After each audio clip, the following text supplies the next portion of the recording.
a lot of people on the internet, they know you as Pineapple Head. So my question to you is, how would you like to respond there? I don't know, man.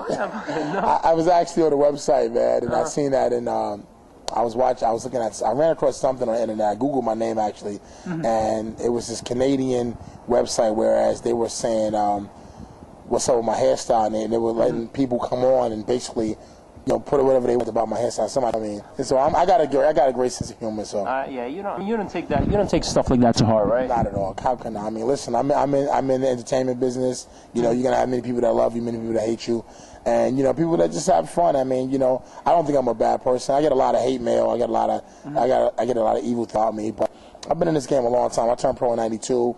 I'm a 2-time heavyweight champion of the world. They can't take that away from me, regardless of what they do and say. And I'm the first heavyweight champion ever with asthma. That in itself is incredible. You know what I'm saying? Like, look, 1 million people die worldwide of asthma every year. And I became heavyweight champion of the world. When I was young fighting, people said you'd never make it. 1 round I'm exhausted. They said you'll never make it, let alone become champion. And I remember a guy telling me one time, he said, if I was you, I'd quit. And then I looked at him and I was like, damn. And I said, yeah, if you was me, you would quit. And that's what forced me to go on. So here I am. I fight with. No one knows what it feels like to fight. You can go a week without water and food, but you can't go 10 minutes without oxygen. You're dead. So I fight with it.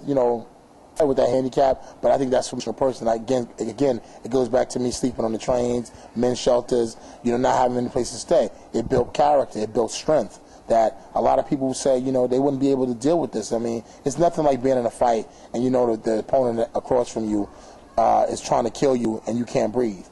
Or it's nothing like going into a fight. Here you support on a man and win the fight, but you're hoping to yourself, damn, I hope I don't get tired. Nothing like it. I got you, man. All right, we're going to switch gears a little bit.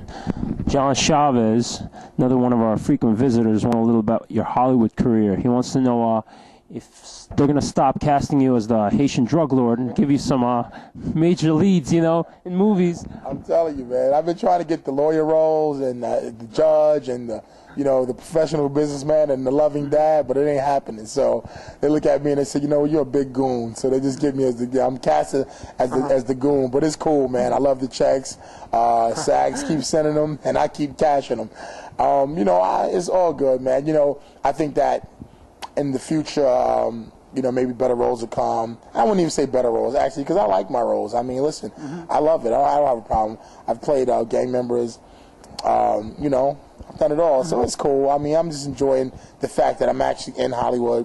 I think to me it come true. I never thought in my wildest dreams, I got to be honest with you, I never said one day I'm going to be an actor and be in Hollywood. No, I was just looking to box to get a meal.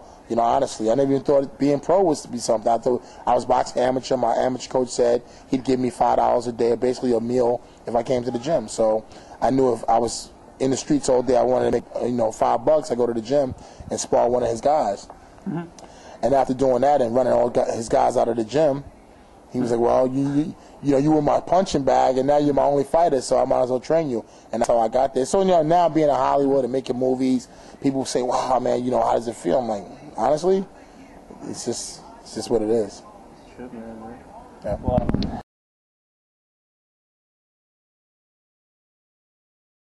so I want you to talk about your kids, your wife. Oh man, all right. So the kids, man. Oh boy, I got a 10-year-old who was sent from heaven. A great kid, wonderful kid, smart, loving kid. Then I have a 2-year-old. He's gonna be 2. Who is evil. Something's wrong with this kid. He's very high strung. He's all over the place, man. So that my whole day is just spent watching. We got to have friends and family, whoever's over, whether my homeboy Cy, Ashley, L, he's got to be watching at all times because he's always something. So that's, I lucked up with the first one. The second one is full time. So, but I'm loving it, man. The family life. Oh, man. But the family life is great, man. It keeps me. It keeps me home. It keeps me out of the streets. I've learned a lot. To actually have my own family is something that, apart from what I thought would ever happen with my life when I was in the streets. Whoever thought I'd be living with a beautiful woman and 2 beautiful kids, and I'm in a beautiful home. I always thought, you know, my life would be, you know, like my father died in prison, so I thought that was my fate. You know, at the same time, I felt like, you know, there was no other way for me to go but the streets, and you know, so I you know, I turned the corner, I made it out, man. So I count my blessings. All right, you want to tell us the names, huh? Shannon, and Briggs. Yep. Those are my 2 boys, man. My 10-year-old, 2-year-old, and you can always, you know, if you're a fan and you like Shannon Briggs and you ain't hating, you can always go to myspace.com/Briggs Boxing, and you got the whole family album and shit up there. Excuse my vulgar language. It's his fault. He made me fat. All right, man. It's cool. All right, well, let me switch gears up a little bit. Usually, you know, since I'm the one that I want to give you an opportunity to, you know, return the favor. If you have any questions for me, now's the time to ask, man. Let me think. Who do you pick in the Sultan, Bragimov, and Vladimir Klitschko fight? Man, I think Sultan's going to take it. First round KO. All right, Vladimir's going down. Egg chin, man. What else? Who do you think the best fighter is? Heavyweight. Best heavyweight fighter? Yeah, honestly. Shit, man. Get your shit together. Think about this first. I'm not quite sure how to say this. Sultan and Bragimov there?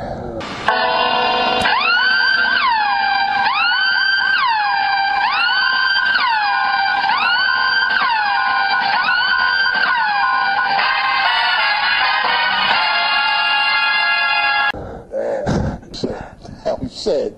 Roy Jones jumping over my house? What the fuck is wrong with you? Oh man, okay, here we are, Boxing Confidential. Shannon Briggs, the new writer for Boxing Confidential. We're talking about Mike Marley.